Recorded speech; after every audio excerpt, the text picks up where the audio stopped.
Bonjour, c'est Maëva du Centre national du droit du travail. Aujourd'hui, nous allons voir les éléments les plus importants de la convention collective du vitrail.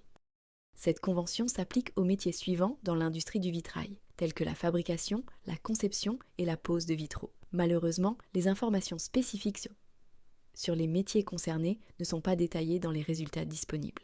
La durée de la période d'essai n'est pas clairement indiquée dans les conventions trouvées pour l'IDCC 1945, mais elle est généralement fixée selon la catégorie de poste dans de telles conventions. La durée du travail est régie par le Code du travail français, avec une réglementation spécifique en vertu de la convention collective. Les congés exceptionnels pour événements familiaux sont souvent traités de manière similaire à celle prévue par le Code du travail, bien que des dispositions plus favorables puissent être appliquées.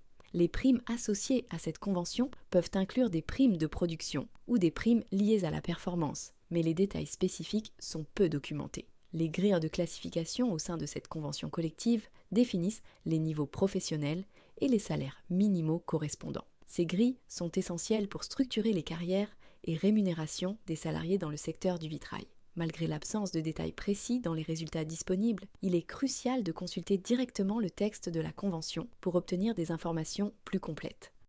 Pour commander votre convention collective à jour, vous pouvez vous connecter sur le site du Centre national du droit du travail. Merci et à bientôt.